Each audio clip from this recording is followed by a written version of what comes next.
Quebrando a Lâmpada é um oferecimento. CREA Paraná. Quem fiscaliza, cuida.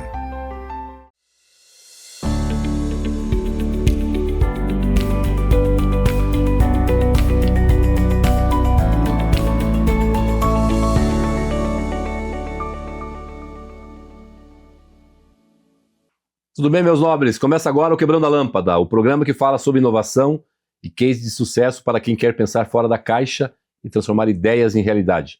Este programa tem o apoio do CREA Paraná, Conselho Regional de Engenharia e Agronomia do Paraná, que fiscaliza e garante que obras, serviços e projetos sejam conduzidos por profissionais habilitados com ética e responsabilidade. O CREA Paraná protege a sociedade, valoriza a engenharia, a agronomia e as áreas tecnológicas, além de apoiar o desenvolvimento profissional e a inovação que transformam o Paraná. E também do grupo Pumatronics, que desenvolve soluções que atuam diretamente na sua vida, tornando rodovias e cidades mais seguras e eficientes, com sistemas de pesagem em movimento, pedágio eletrônico, sem cancelas, sensoriamento climático e iluminação pública inteligente. O grupo contribui para reduzir acidentes, otimizar a mobilidade e melhorar a gestão urbana.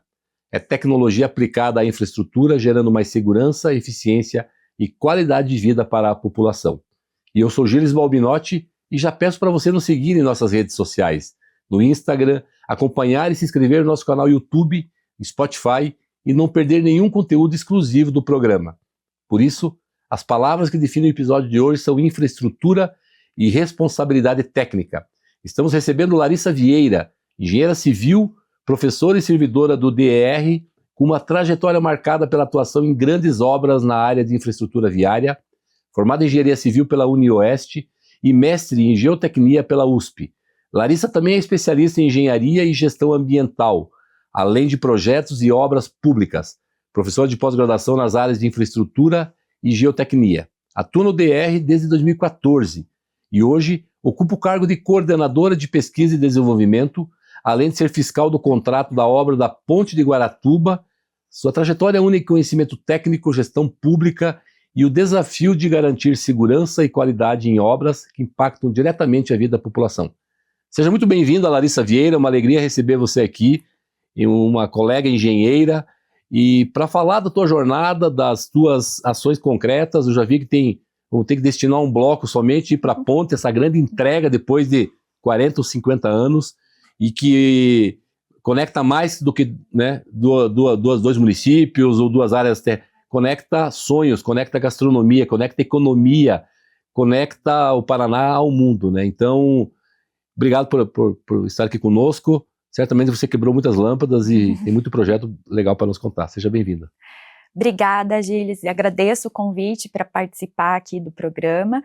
Com certeza, o projeto da ponte, ele ganhou essa visibilidade por envolver essa questão do histórico, desse desejo, desse sonho que a população tinha há tantos anos, né? As pessoas que frequentam o litoral do Paraná, os que moram lá na região, de ter uma travessia melhor, mais rápida, né? Mais segura do que a travessia pela balsa. Então, esse sonho de anos que agora finalmente foi realizado, foi concretizado a duras penas, né, porque não foi fácil passar por todos os processos. Eu acabei entrando no processo mais no momento da obra, mas o DR do Paraná já está há alguns anos, já estava planejando, contratando estudo de viabilidade, depois os estudos ambientais, e finalmente para chegar no projeto e no contrato que a gente tem hoje da execução da obra.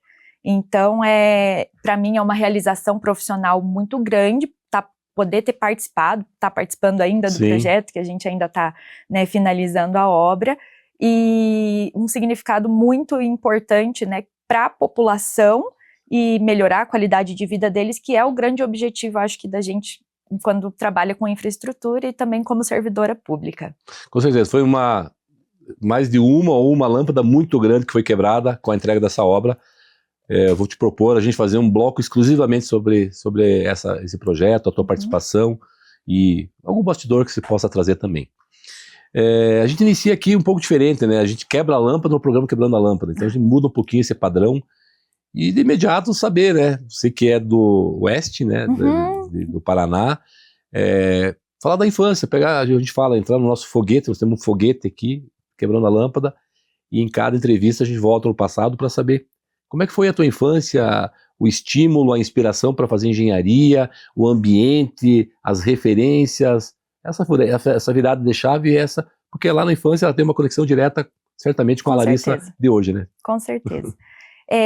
Da minha infância eu tenho uma lembrança do meu pai, ele assinava jornal, na época, né, jornal físico, e eu gostava muito de ver o caderno de imóveis, ver as plantas e os prédios, eu adorava ficar vendo, gostava muito de desenhar, e daí eu, na época eu achava assim, não, eu quero fazer arquitetura, ainda, né, criança, adolescente ali. E aí eu até fiz vestibular para arquitetura, mas como lá em Cascavel não tem na UniOeste, que é a Universidade Estadual, o curso de arquitetura, daí tinha o curso de engenharia civil, daí aquela coisa, não vou fazer para ter uma opção aqui em Cascavel, e acabou que não passei no vestibular de arquitetura e passei lá no engenharia civil. E aí eu falei, vou começar o curso, só que o primeiro ano de engenharia ele é horrível, né? De dificuldade, sim, as disciplinas, é muita física, cálculo, muita matemática, né? E não era algo assim que eu gostava tanto, né? Eu gostava mais da parte de criar, das estruturas e tudo mais. E aí, no primeiro ano, eu, né, estudei, me dediquei, mas chegou no final do primeiro ano, eu falei, não sei se eu quero continuar esse curso, né, porque não tô gostando muito.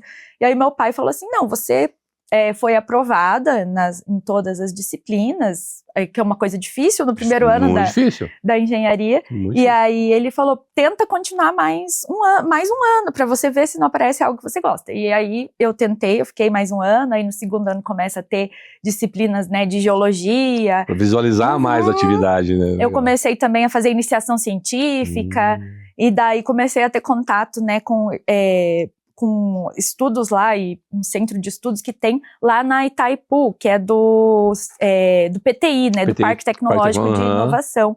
Então, aí você se envolve, né, com assuntos que, né, tem a ver com a usina, com toda a estrutura, especificamente era da parte de geotecnia, e aí eu me encantei por essa área, né, e daí naquele momento eu já visualizei que eu gostava mesmo da parte de infraestrutura e não tanto de edificações, que era o que eu achava mais no passado, com relação à vontade de fazer o curso de arquitetura. Então, esse é o motivo, né, de eu ter continuado na área, e até depois da graduação eu acabei indo para o mestrado de geotecnia, né, já conhecia alguns colegas dessa iniciação científica ali no PTI, que tinham ido para São Carlos, lá na USP, para fazer o mestrado, e acabei ingressando lá para ter o enfoque nessa parte de infraestrutura, né, e poder atuar com as obras que daí eu realmente percebi que me chamam a atenção, que é barragens, estradas, túneis, as obras grandes, obras grandes de infraestrutura. Se identificou com obras gigantescas, né? Não, que joia, a gente utiliza de uma forma bem positiva o programa e os nossos entrevistados, muitos engenheiros e engenheiras têm vindo aqui, e a gente sempre agradece porque o CREA Paraná acreditou nesse programa, tanto é que está conosco, né, nesse apoio, que é importantíssimo, e a gente falando muito com vários deles, né, com o Ascari, com o Edson Halushi, que é do IBAP, enfim, agora fugiu o nome dele, mas enfim, outros que vieram aqui, a falta de mão de obra, de mente de obra, de profissionais da área de engenharia, e numa profissão tão importante. Para chegar aqui, a gente tem obra de engenharia, as estradas, aqui a iluminação, toda a questão da engenharia de telecomunicações, tudo tem engenharia, a gente está no meio, né, de ações e soluções de engenharia. Queria ouvir de você já no primeiro bloco, né, e porque foi muito legal o que tu disse ali, e essa inspiração e essa participação da família, né? Tu falou do teu pai, né? Enfim, do entorno. Não, vamos lá, vai mais um pouquinho, não desista. Sim. Então você hoje, né, numa equipe de engenharia da Ponte. Então, o que você pode falar para quem está ouvindo, né? Ou para iniciar a engenharia ou para continuar, porque realmente fácil não é, né? Cálculo, álgebra, cálculo numérico. Exato, o curso no início não é fácil.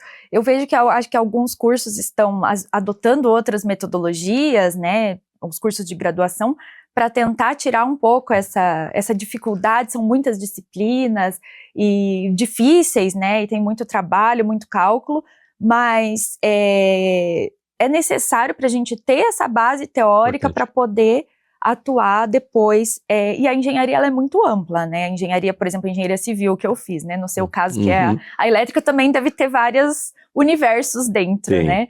Então, na graduação de Engenharia Civil, a gente tem várias disciplinas, algumas da parte, né, de rodovias, de geotecnia, de edificação, de concreto, e todas essas têm muito espaço, né, para atuar.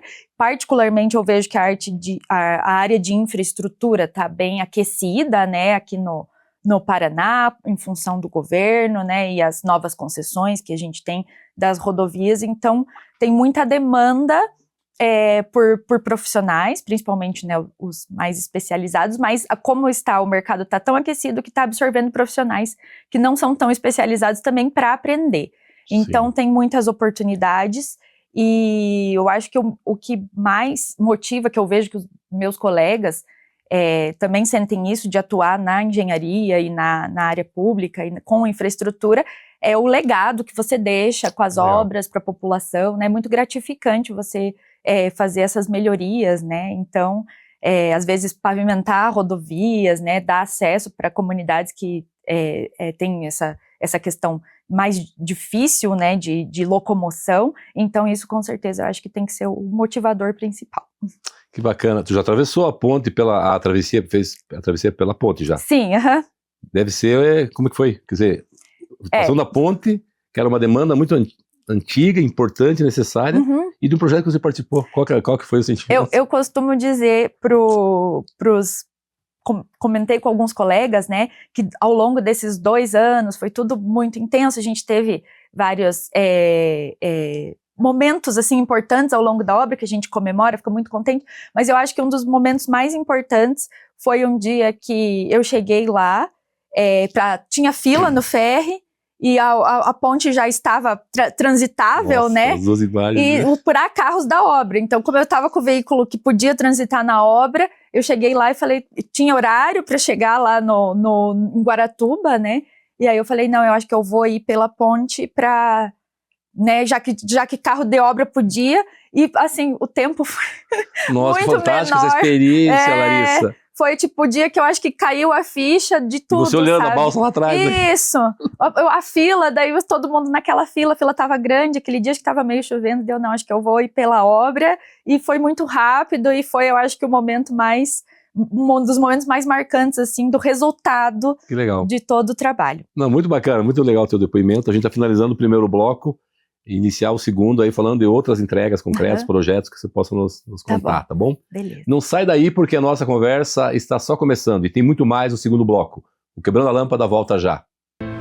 Cada vez que você volta do trabalho, que você se alimenta, cada vez que você viaja sozinho ou com a família, pega um ônibus, carro ou avião, sobe ou desce de elevador, cada vez que você pensa em qualidade ou na segurança de tudo aquilo que é produzido na cidade, no campo, nas indústrias ou em tudo ao seu redor, em cada um desses momentos, existe o trabalho de milhares de engenheiros, geocientistas e agrônomos que, em conjunto com o CREA Paraná, são responsáveis por produtos ou serviços cada vez mais presentes no seu dia a dia.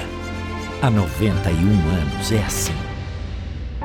CREA Paraná. Quem fiscaliza, cuida.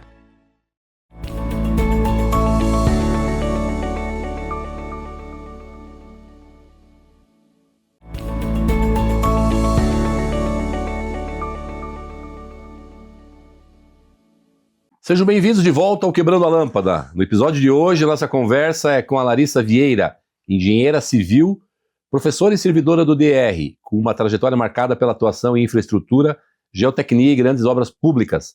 E agora a gente segue essa conversa sobre responsabilidade técnica, desafios das grandes obras no Brasil, inovação na engenharia, o papel da fiscalização em projetos que impactam diretamente a vida da população.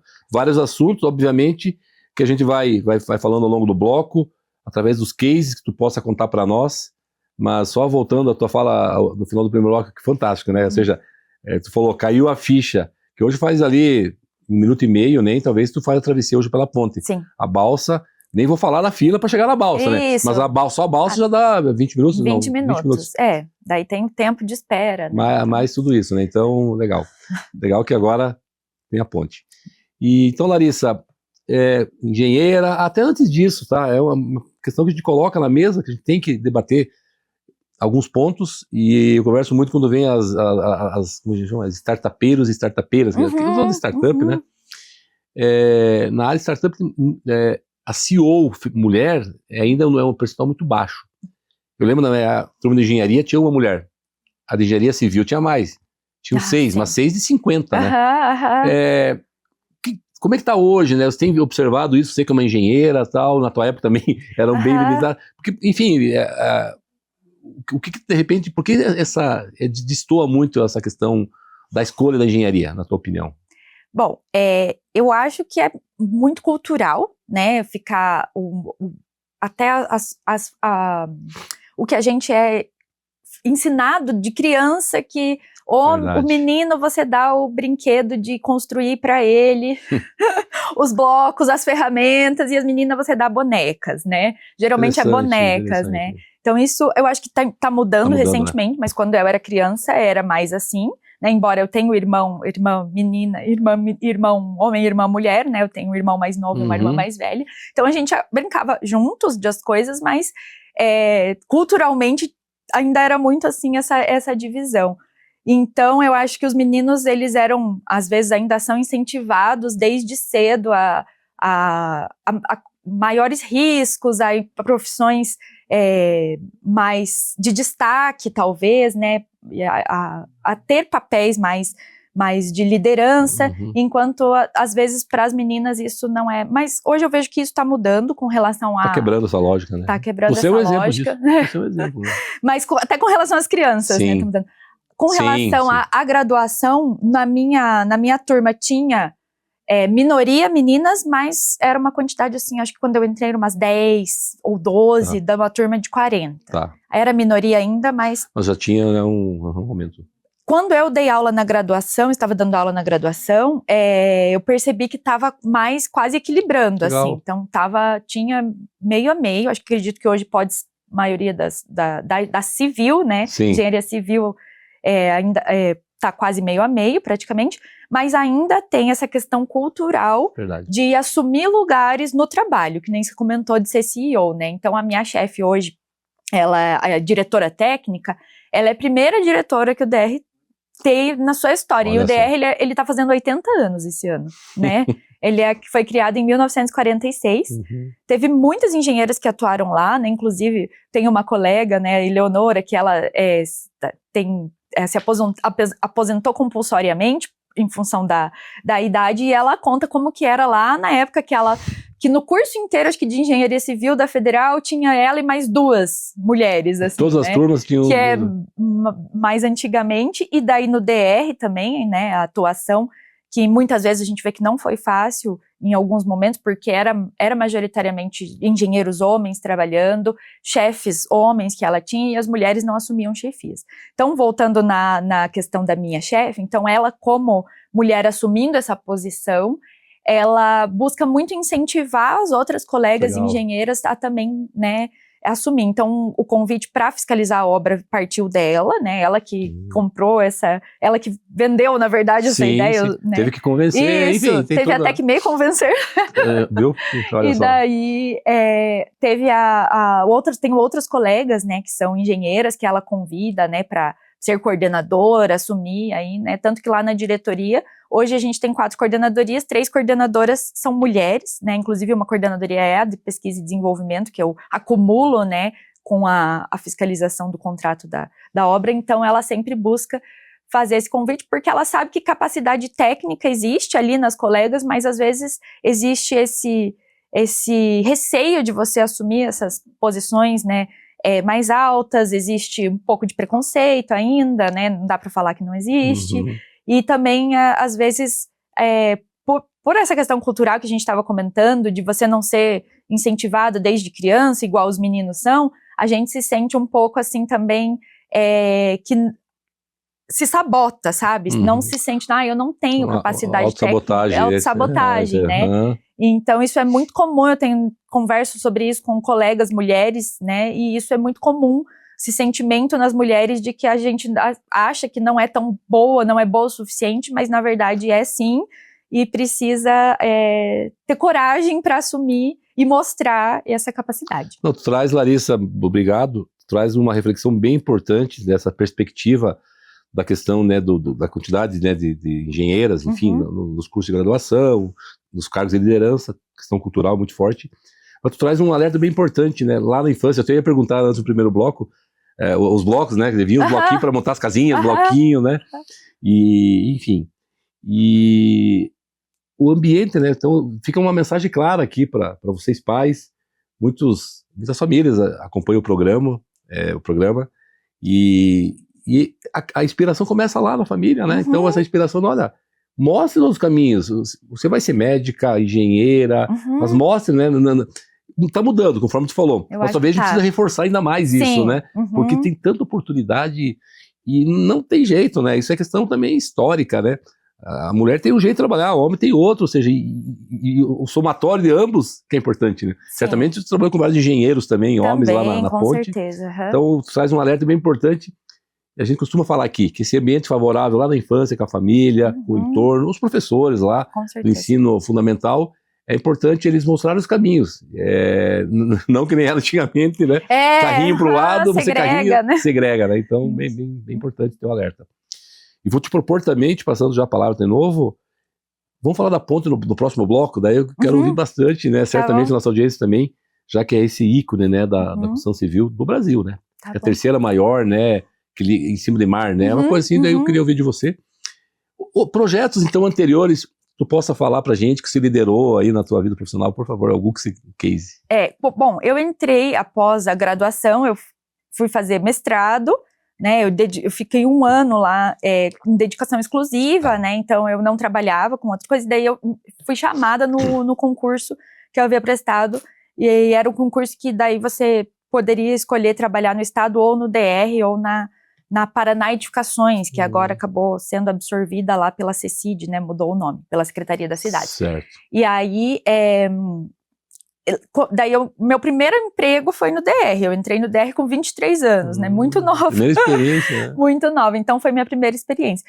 E ali no início, né, eu fui para um setor que tinha questões mais de fiscalização de transporte, então não tinha, assim, muito assunto mais técnico de engenharia, né, então aí aquilo até me frustrou um pouco, porque eu queria, né, eu estava fazendo mestrado já na área, já tinha me identificado com a área de infraestrutura, queria atuar com projetos e obras, e aí eu fui buscando mudar de setor, eu acabei indo daí para a superintendência regional, que é onde os fiscais, né, de obras e projetos atuam, e aí eu fiscalizei contratos mais de projeto e de consultoria, então obra mesmo eu não havia fiscalizado antes, e a ponte foi a primeira, mas basicamente é um contrato e eu já tinha experiência, né, com contratos, né, de fiscalização de contratos, então culminou para isso, né, então a gente trabalhei na regional com alguma elaboração de alguns projetos ali, fiscalização, né, principalmente de alguns projetos aqui da região, porque o DR ele é dividido em 5 regionais, né, e a Regional Leste ela atua aqui, né, Curitiba, região metropolitana até o litoral, né, e no sul do Paraná até a União da Vitória.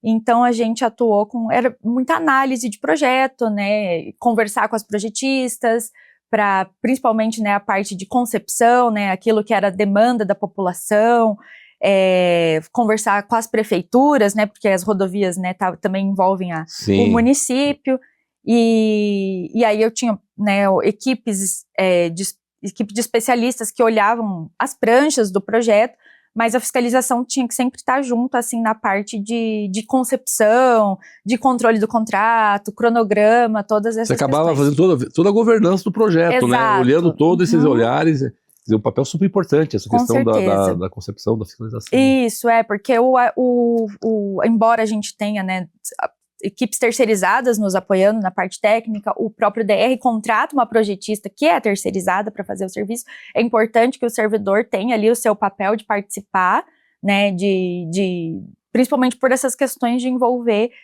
outras entidades, né, e atender essas questões de interesse público. Eu atuei na indústria, né, fiquei muito tempo na indústria automobilística, e aí tinha, você comentando assim, você era meio que, lá chamava de chefe de projeto, né, que você Porque tinha cada um olhando a sua peça do mosaico. Isso. Mas quem que olhava o mosaico inteiro? Né, tu falou, né, a demanda do município, a demanda da população, importante. E muitas obras, né, o Paraná, nos últimos anos, sabe, é um canteiro de obras em termos de rodovias. O que você pode comentar um pouquinho sobre isso? Ou seja, tinha um volume violento de trabalho, né, para assegurar que, faz a rodovia, depois você depois não deu certo, refaz. Não, vai conviver por muito tempo, né? Sim, Então, aí reforça ainda mais essa atividade que tu fazia. Eu acho que nessa gestão a gente teve, assim, uma demanda muito grande para execução de obras, e o DR também se viu numa situação em que ele tinha o recurso para executar a obra e não tinha projetos, né? Então fez isso com um problema, né? Esse é um grande problema. Aí ele fez dentro de um empréstimo com o Banco Internacional, tinha várias obras já que estavam nesses recursos do banco, também foi criado um banco de projetos, né? Para contratar vários projetos, né, estruturantes e que foram definidos em plano de governo e tudo mais.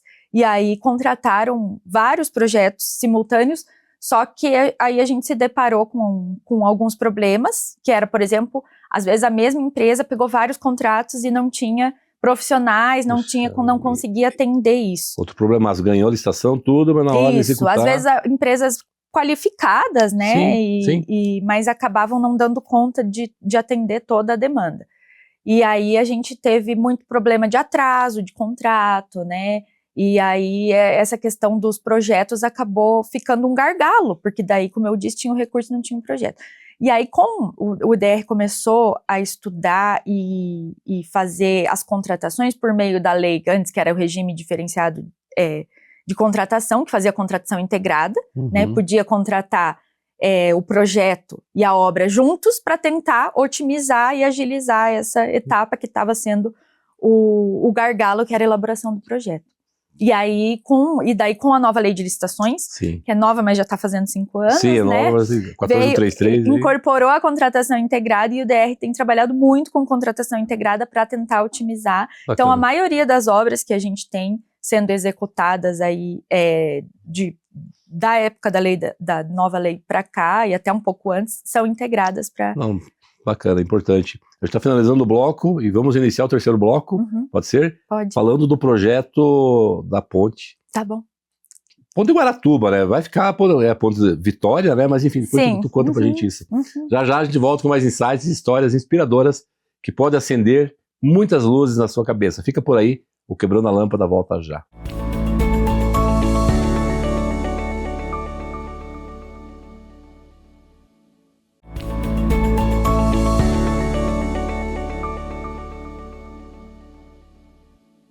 Voltamos ao Quebrando a Lâmpada. Hoje estamos recebendo Larissa Vieira, engenheira civil, professora e servidora do DR, com uma trajetória marcada pela atuação em grandes obras de infraestrutura viária.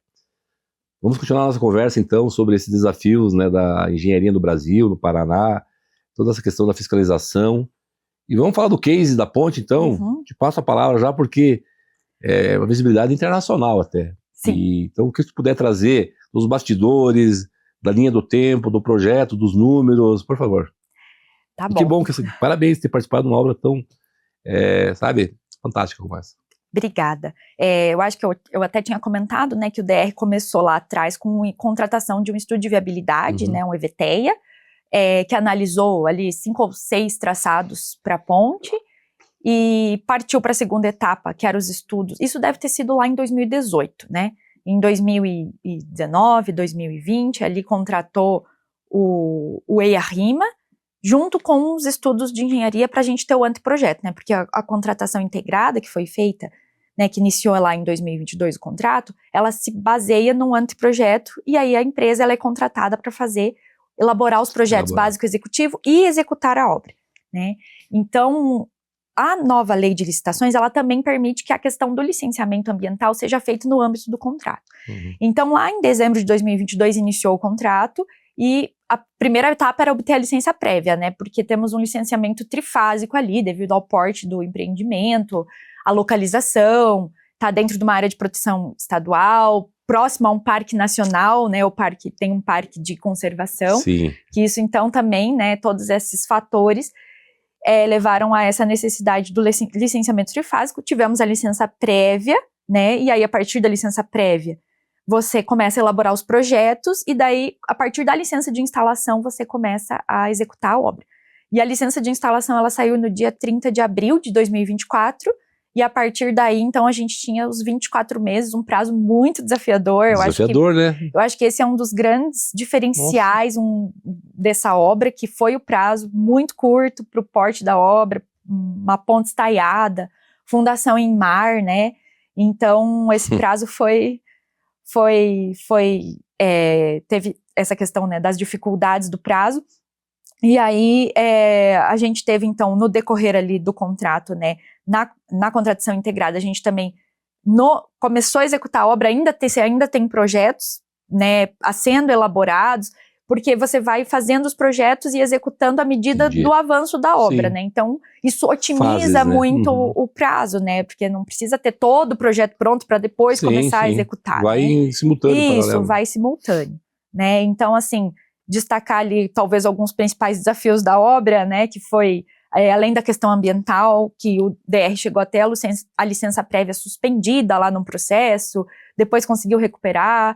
E teve também muitas outras discussões envolvendo, né, porque a questão ambiental, ela envolve muitos entes, né, então são várias instituições, tem o órgão licenciador, aí tem órgão federal, tem as comunidades que dali do entorno, que é o fator social, que também tem um peso, né, que muitas vezes a gente fala em licenciamento ambiental, o pessoal pensa muito em questão de supressão vegetal ou monitoramento da fauna, pensa mais assim na fauna e na flora, mas tem o fator econômico, social, que ali também foi bastante intenso, assim, pela presença das comunidades tradicionais que tem ali no litoral, né, e também trabalhadores do ferry, os ambulantes ali da região, né. Vários stakeholders, né, exato. Pressionando. Muitos processos tiveram por sinal, isso, muitos, então... né?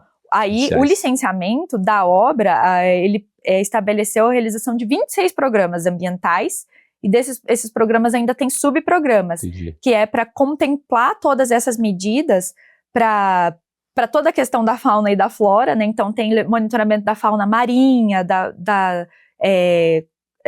monitoramento de fauna atropelada nas rodovias do entorno, e daí da parte da vegetação também, todo o acompanhamento da supressão vegetal, né, toda a parte de autorização florestal, e aí essa parte social que envolvia também comunicação com as comunidades, com as escolas, né, programas educacionais, realização de cursos, então essa parte ambiental bastante intensa.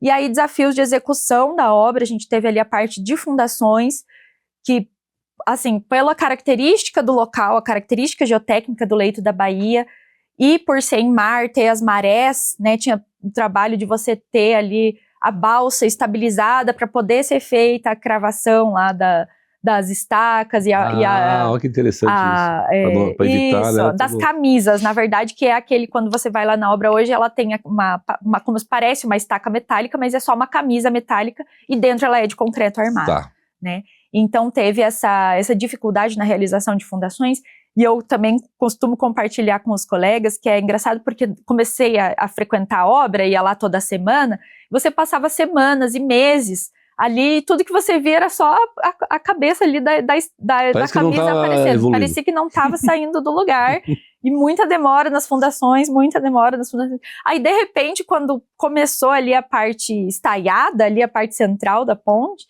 que eles atacaram as fundações ali primeiro e teve muita dificuldade, aí de repente começou a subir e foi tudo muito rápido as próximas etapas.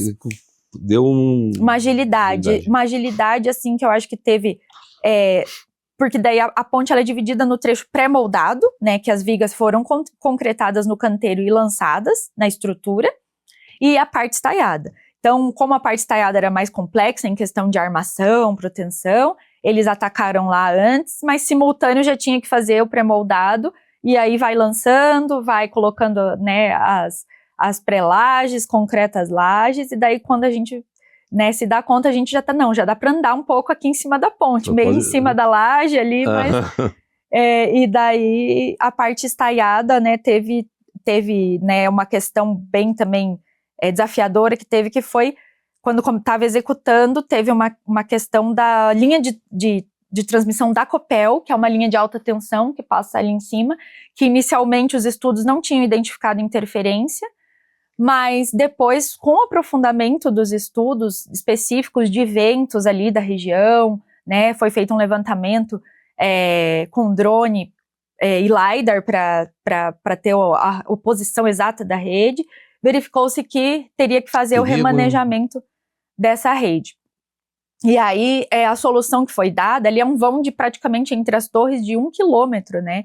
Então, não tinha outras soluções que viabilizaria a não ser trocar, substituir o material do cabo para um material que deformasse menos, um material mais leve, mais tecnológico. Mantinha essa estrutura, mas trocava o cabo, na verdade. Isso, exato. Teve que fazer alguns reforços nas torres, né, nas estruturas. E aí isso daí também foi algo que não estava planejado, impactou ali no prazo, teve que ter uma ação conjunta ali do DR com a executora, que é o consórcio Nova Ponte, para resolver isso da forma mais rápida possível. Inclusive o material do cabo ele veio importado, né? Acho que o núcleo do cabo veio de outro país. Eles fizeram algumas cotações e ia levar tipo 8 meses, 10 meses para vir o material. Então teve que ter ali uma logística muito organizada para poder viabilizar essa substituição e continuar com a construção ali uma situação não prevista, né? Eu atuei muito em projetos, né, ligados à montadora de carro, né? Mas uma situação não prevista, nem no caminho crítico, ou seja, ninguém imaginava que aquilo geralmente impacta em custo e prazo, né? Com certeza. E o prazo de vocês já era justo. Exato. E ali só a questão, né, como que não conseguiram ver isso antes? Porque verticalmente a distância era bem grande. Passava tranquilo no gabarito vertical a folga, né, com folga ainda. Mas a situação dos ventos. Então, numa situação que o cabo deforma muito e tem rajadas de vento, poderia ter a colisão com a ponte após a execução. Durante a obra já ia ter o risco, né, porque tem guindastes, gruas trabalhando, e também após a execução. Então, foi uma questão bem marcante, assim, da obra. Que bacana. E, Larissa, pontos chaves que tu pode considerar, porque a bagagem que tu teve é fantástica, né? Pontos chaves, porque foi feito em menos de 24 meses, né? Deu 24 meses de obra. Deu 24 de obra, tá. Desde o momento que foi lá assinado, né, a licença de instalação. A licença, daí de lá, exatamente. Sim, porque foi 30 de abril de 24, inaugurou agora 1º de maio. 1º de maio, sim, que era para 29, daí mudou 1º de maio, sim. Então, Larissa, essa tua experiência na fiscalização, na gestão, na governança, porque você é envolvido com vários atores lá muita gente lá para construir essa ponte. Como você pode empacotar e fazer uma síntese dos principais dos pontos que foram preponderantes, pontos chaves que fizeram com que não só atingisse, né, a entrega da obra dentro do prazo, mas com a beleza da ponte, ou seja, todos os critérios atendidos? Bom, eu acho que o ponto principal que a gente tem, assim, que é muito desafiador, que é a gestão de pessoas, como você falou, muitas pessoas envolvidas. Então, tem o DR, tem o consórcio construtor, tinha um outro contrato que é a supervisão que apoia a fiscalização, né? Então tem a interface com os terceirizados, né? Empresas terceirizadas do próprio consórcio que eles têm que gerenciar. Então eu, como fiscal, eu tinha que fazer essa gestão de pessoas, né? Eu até, como eu tinha fiscalizado o contrato somente de projetos e outras consultorias, e nunca tinha fiscalizado contrato de obra.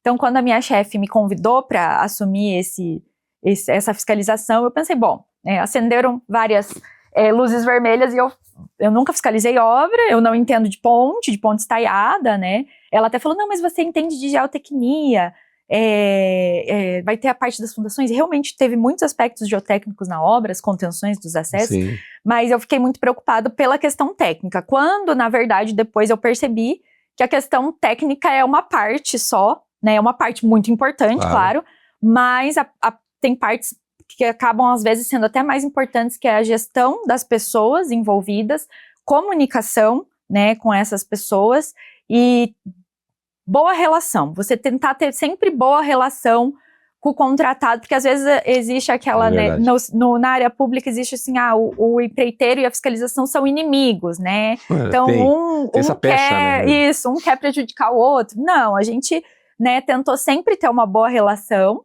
né, porque para convergir, porque a gente não tinha tempo de ficar, né, discutindo questões que não fossem objetivas para o contrato poder ser concluído no prazo, né? Então, a gente tinha também uma questão, assim, que eu acho que é muito a expertise das empresas que executaram a obra, né, que também é um fator, que uma obra grande não seria qualquer empresa, né, para executar isso. E então, com isso ajudou muito. E você também fazer a gestão das informações, né? Muitos dados, muitas pranchas de projeto, parte de comunicação com a população.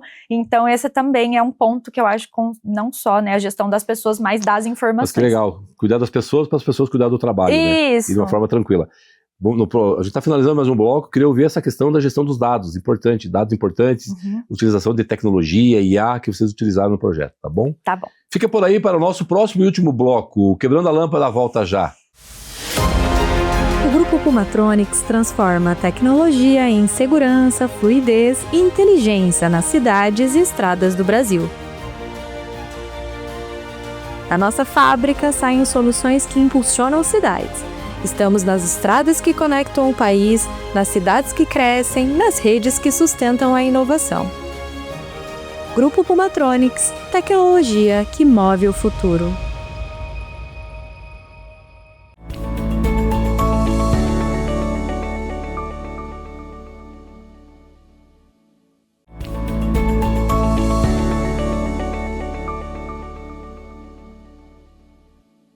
Estamos de volta ao último bloco do Quebrando a Lâmpada. Agora vamos falar sobre futuro, desafios, com a Larissa Vieira. Novamente, obrigado pela tua presença aqui. E para a gente finalizar esse bloco, ouvir de você quais são os próximos projetos, o que você pode contar para nós aí, se não for confidencial. Muitas obras ocorrendo no Paraná, precisamos melhorar as obras através das equipes, uma gestão eficiente para fazer todo o estado, né, funcionar, rodar, levar toda essa produção do agro, né, para fora do país, chegar nos portos. Como é que está a questão das malhas viárias também, a ferroviária, enfim, as estradas? O que você puder falar para nós aqui, por favor, que é importante para o empresariado. E, de novo, obrigado aí, parabéns pela tua liderança. Foi muito legal ouvir também essas nuances aí da gestão da ponte. Obrigada, Gilles. Bom, eu acho que todo mundo percebe que o Paraná, nesses últimos anos, ele tem sido basicamente um grande canteiro de obras, muitas obras de infraestrutura, muitas obras estruturantes importantes, né? Com relação à parte da ponte, né, ela, apesar de ser ali um elemento mais pontual, que atende à demanda do litoral, a gente tem em andamento o estudo de viabilidade para a 101 no Paraná, né, continuação da 101 no Paraná, que esse é, de fato, um gargalo muito grande, né, da logística, e para poder direcionar o tráfego pesado, porque na ponte não foi possível em função de que a gente tem cidades, né, áreas muito conurbadas ali no entorno, né, então não teria como jogar o tráfego pesado dentro das cidades. Então a questão não é que a ponte não pode receber o tráfego pesado, né, mas é as cidades que teriam um impacto muito negativo. Então por isso que essa questão ainda não está equacionada, mas a Secretaria e o DR estão trabalhando para isso com o EVTEA da 101, né, e muitas obras no interior, às vezes eu tenho vários colegas que são fiscais, às vezes a fiscalização ela é um pouco ingrata, porque a gente tem muita responsabilidade, a gente tem os órgãos de controle atuando, né, vendo tudo, questionando muita coisa.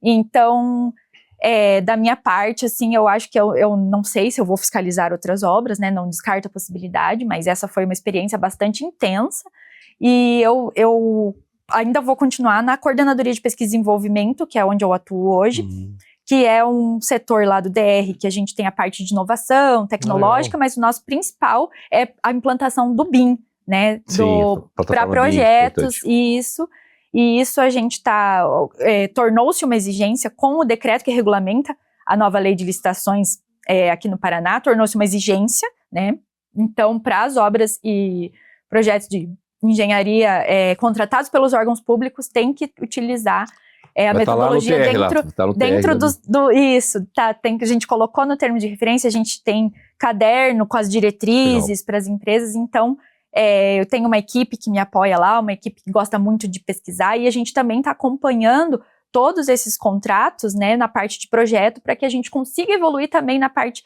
de tecnologia, né, e eu vejo, assim, que mais recentemente o DR, com o recurso, né, a gente está tendo muito recurso para obra, a gente também tem recurso para investir em melhorar essa parte dos nossos dados, dos levantamentos da malha rodoviária.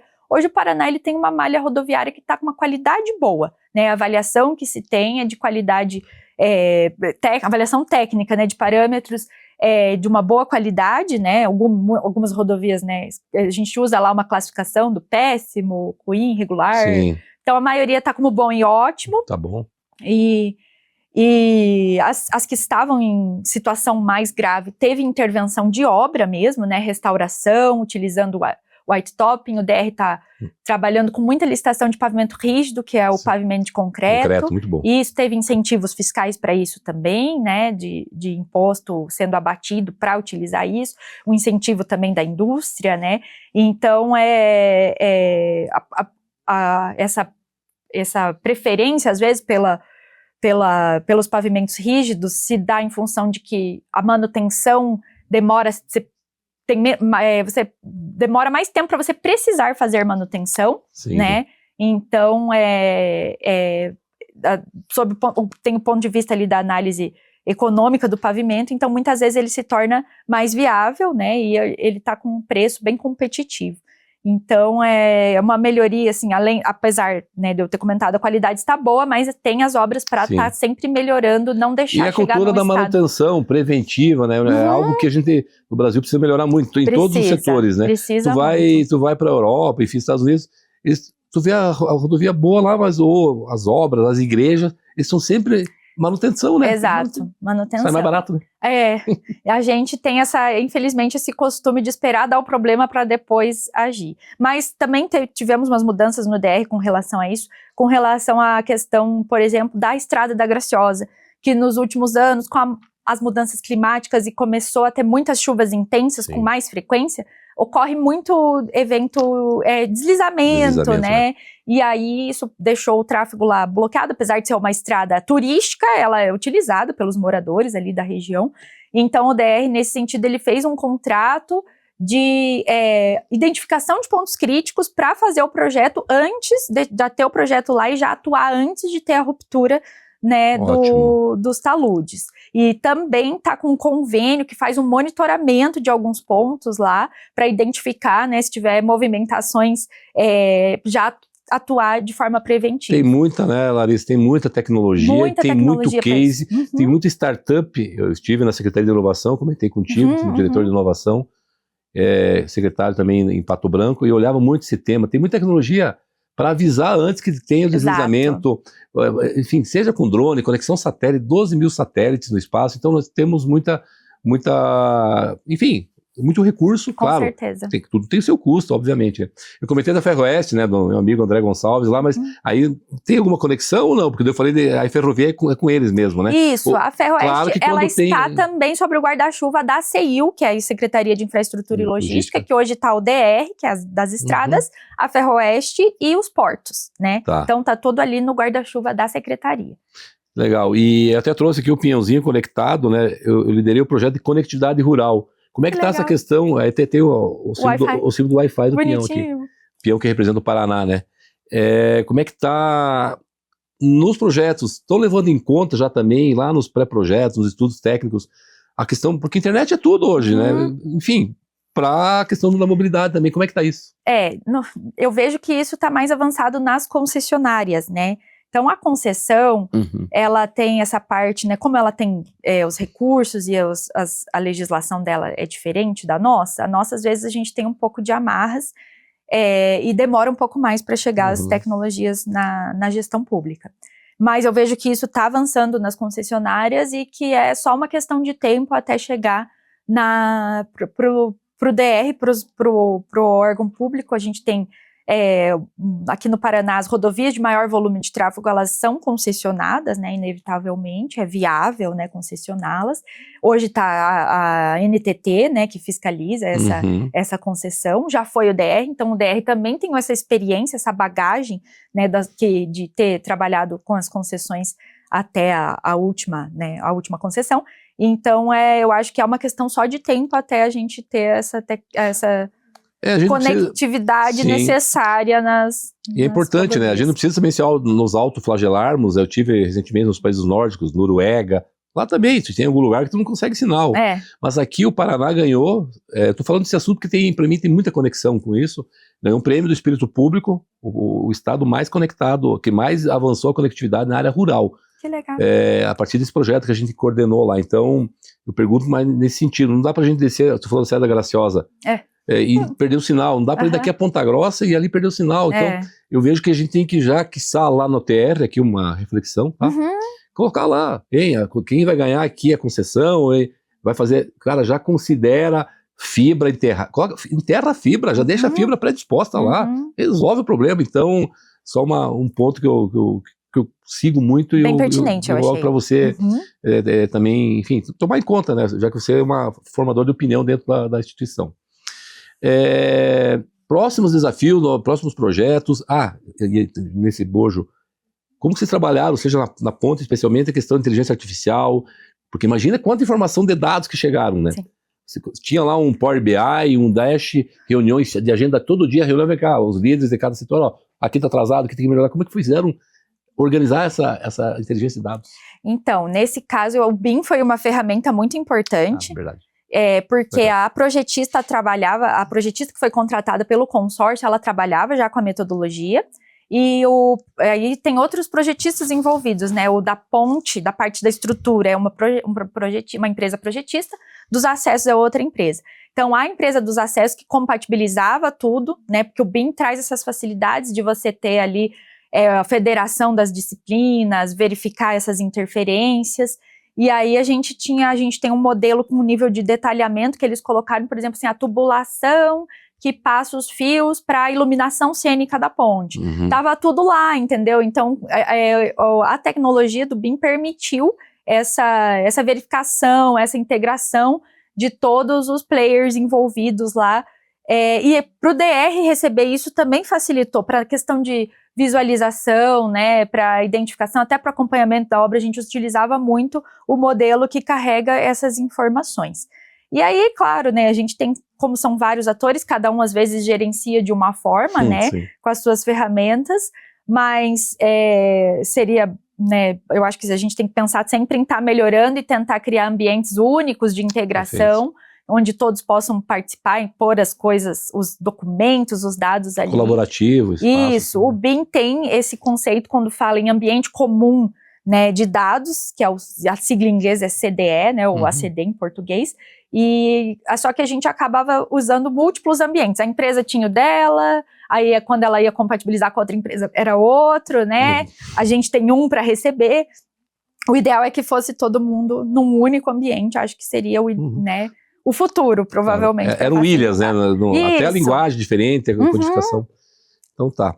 A gente tá acabando aí nosso bate-papo, né? Te agradecer novamente, pedir para você deixar uma mensagem para todos, né? Enfim, para quem você achar que é importante, quiser reconhecer alguém também da equipe, do time, e deixar os teus contatos, né? Para seguirem você, seguirem via LinkedIn. Fica à vontade, por favor. Tá bom.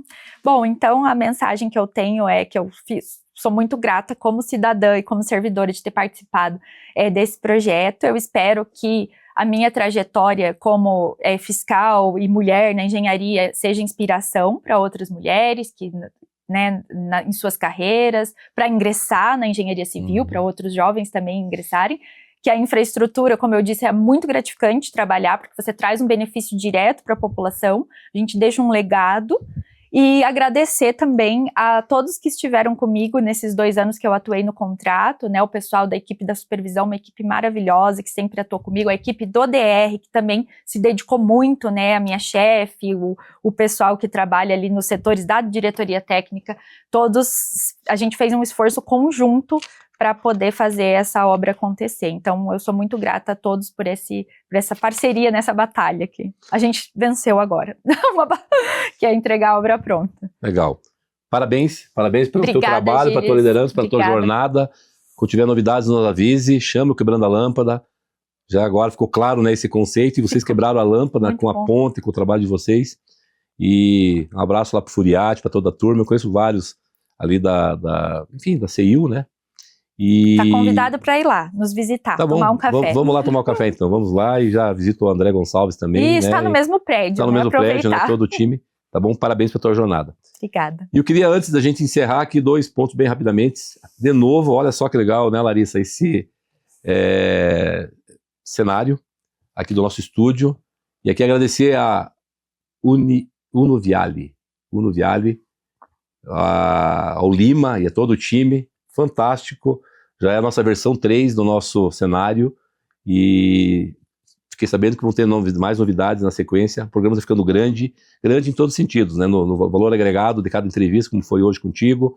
Então, claro que o cenário ele tem que estar acompanhando, né? E então, esse programa já é um programa nacional e internacional. O pessoal assiste do Marrocos, meu amigo Anás, da Colômbia, dos vários estados.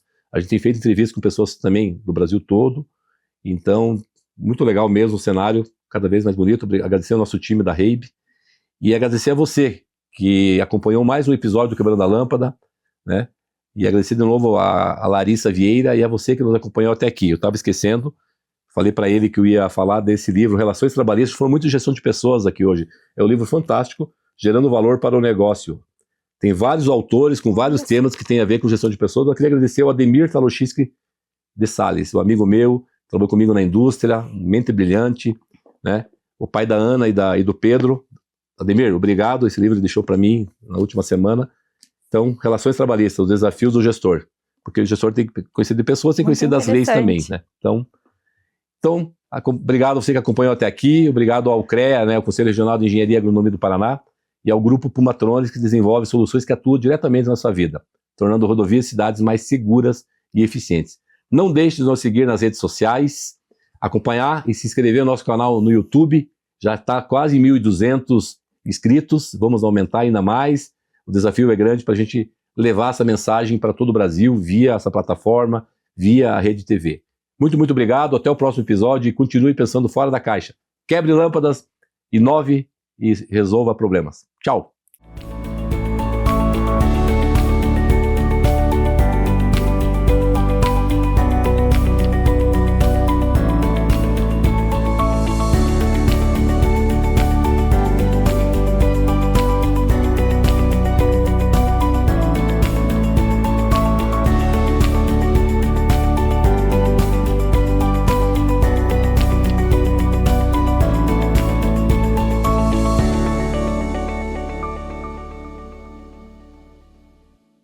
Quebrando a Lâmpada é um oferecimento. CREA Paraná. Quem fiscaliza, cuida.